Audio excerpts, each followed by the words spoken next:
और हुकूमत सरगर्म हो गई है। इमरान खान ने एक इंटरव्यू में इंकशाफ किया है कि लॉन्ग मार्च इसलिए खत्म किया क्योंकि खून खराबे का खतरा था।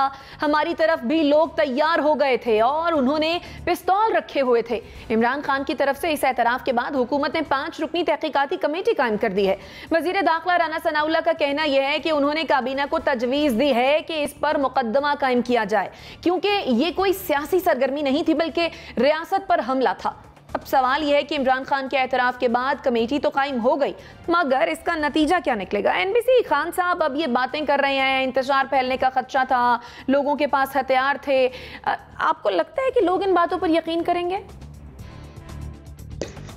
देखिए, खुद उनका जो साबिक गवर्नर है सिंध का, वो यकीन नहीं कर रहा, तो लोग क्या यकीन करेंगे।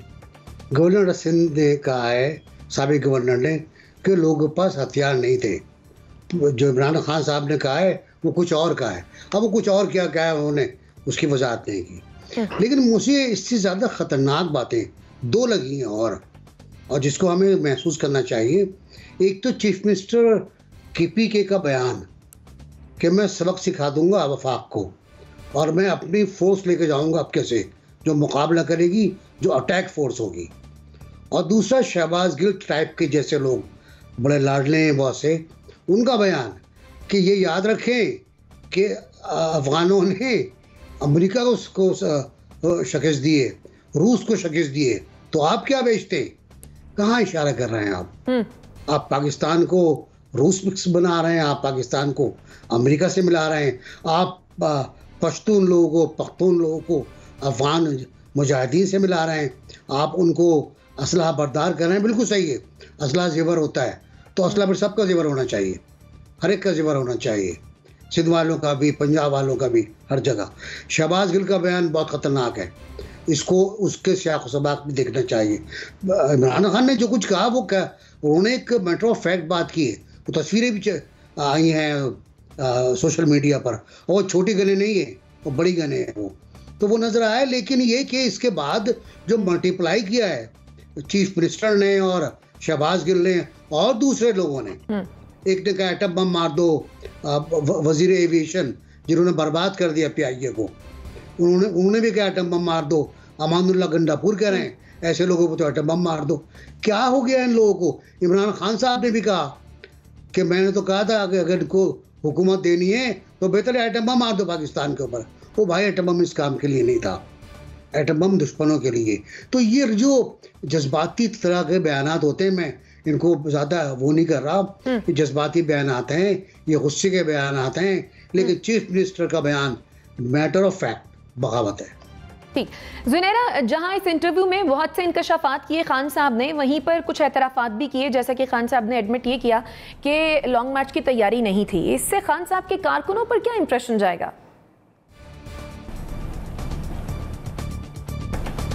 ये तो आप उनके कारकुनों से पूछें, वो ज़्यादा बेहतर बता सकते हैं, क्योंकि मैं नहीं जानती कि उन्होंने क्या कह के उन्हें मोबिलाइज़ किया था। पब्लिक फेस में तो चीज़ें कुछ और होती हैं और ज़ाहिर है इंटरनल कोर कमेटीज़ में और वैसे क्या बात होती है वो कुछ और होता है।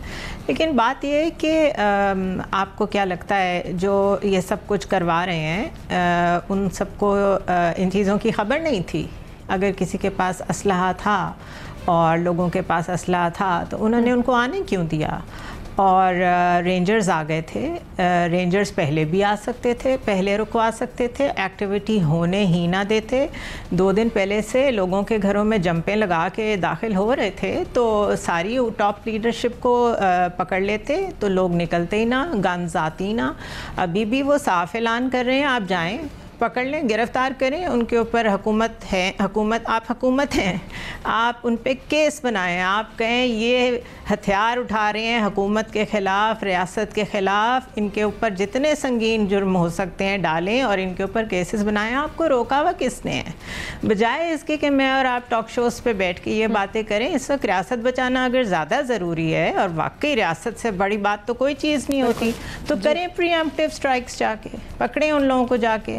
बाकी जहाँ तक रह गई ये बात कि जी उन्होंने कहा कि हम पख्तून कार्ड यूज़ करेंगे, आई एम नॉट सरप्राइज्ड।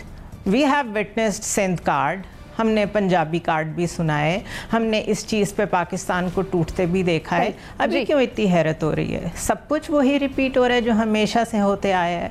बात ये है कि डैमेज कंट्रोल करने वाले सब देख रहे हैं, वो कब कंट्रोल करेंगे और वो इतनी छूट क्यों दे रहे हैं, that is the real question. ठीक, नसीम सिद्दीकी साहब, जिस तरह से खान साहब ने कहा कि उन्होंने देखा कि उनके लोगों के पास भी असलहा था, और ख्वाजा आसिफ साहब की जानिब से एक बयान सामने आया था कि जो इन लोगों ने खुद ही अपने कारकुनों को कहा था कि वो असलहा लेकर आएँ, क्या आपको लगता है ये मुमकिन है कि पार्टी रहनुमाओं ने ही जो है वो असलहा लाने की हिदायत की हो? नहीं, बिल्कुल ये गलत बात है। कोई इस किस्म की हिदायत नहीं थी। यहाँ पे डायनेमिक्स थोड़े डिफरेंट थे। आपको पता है कि खैबर पख्तूनख्वा में लोग वैसे ही ज्यादातर असला अपने पास रखते हैं। वहाँ पे वज़ीर आज़म आज़ाद कश्मीर भी मौजूद थे, उनके साथ भी गार्ड्स मौजूद थे। उसके अलावा जो दूसरे वज़रा आए थे उनके अपने गार्ड्स थे, किसी के पर्सनल गार्ड्स थे। तो असला तो मौजूद था, लेकिन वो सारा लाइसेंस याफ्ता असला था और गार्ड्स के पास मौजूद था। और डेफिनेटली कि अगर कोई इमरान खान साहब के ऊपर कोई अटैक होता, जिस तरह वहाँ पे दरिंदगी हो रही थी, जिस तरह इस्लामाबाद पुलिस लोगों के ऊपर हमला कर रही थी, निहत्ते लोगों के ऊपर, तो वहाँ से चीजें बिल्कुल एग्रेवेट हो सकती थी। और कोई भी अगर गार्ड देखता या कोई वर्कर देखता जो किसी की हिफाजत के ऊपर मामूर था कि उसके सरबराह को या उसके लीडर को जो है वो कोई चोट लगी है, जिस तरह हमाद अजहर के सर के ऊपर आके शेल लगा था, इनको शर्म आनी चाहिए कि ये डायरेक्ट शेल जो है लोगों की मुंह की तरफ करके मार रहे थे। तो वहां पे तो एक इस किस्म का आंसर आ जाता है। और फिर आपने देखा कि नारे लगते हैं जाग पंजाबी जाग। फिर मोहतरमा बेनज़ीर भुट्टो साहिबा कहती थी कि लड़काना के लिए रूल्स अलग हैं, लाहौर के लिए अलग हैं। तो हमने इस तरह की फिजा तो पैदा की हुई है। बलूचिस्तान में आज क्या है, बलूचिस्तान की आबादी 70-80 लाख होगी, यानी कि जितनी फैसलाबाद की आबादी है उतनी आबादी पूरे बलूचिस्तान की होगी, जो कि लैंड वाइज पाकिस्तान का सबसे बड़ा सूबा है। तो इस तरह की चीजें जब आप इस तरह के काम करते हैं तो सामने जरूर आती है, लोगों का गम और गुस्सा देखना पड़ता है और उसको बर्दाश्त भी करना पड़ता है। ठीक है, मुजम्मिल सोहरावर्दी साहब, खान साहब का लॉन्ग मार्च को कॉल ऑफ करने का फैसला आपके नजदीक दुरुस्त था?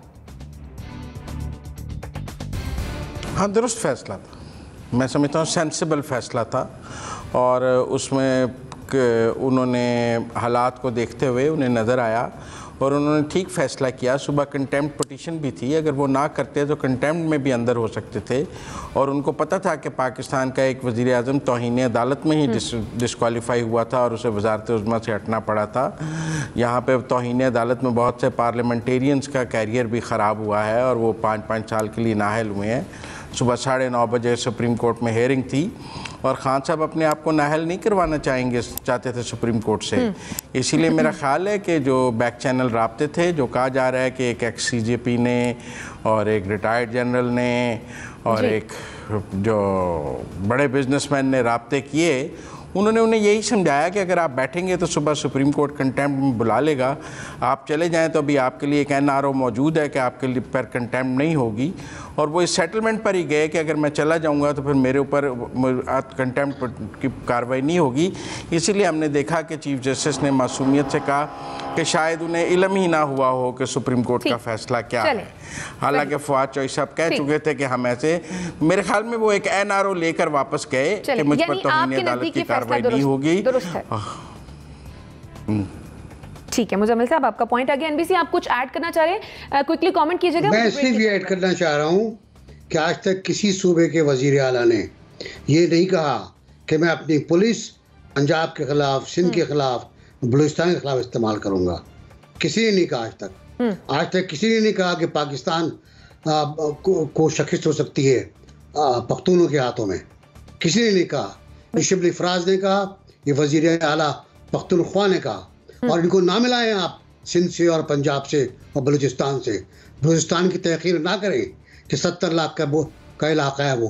बलूचिस्तान वो हिस्सा है जो आपको मादनी रिसोर्सेज दे रहा है।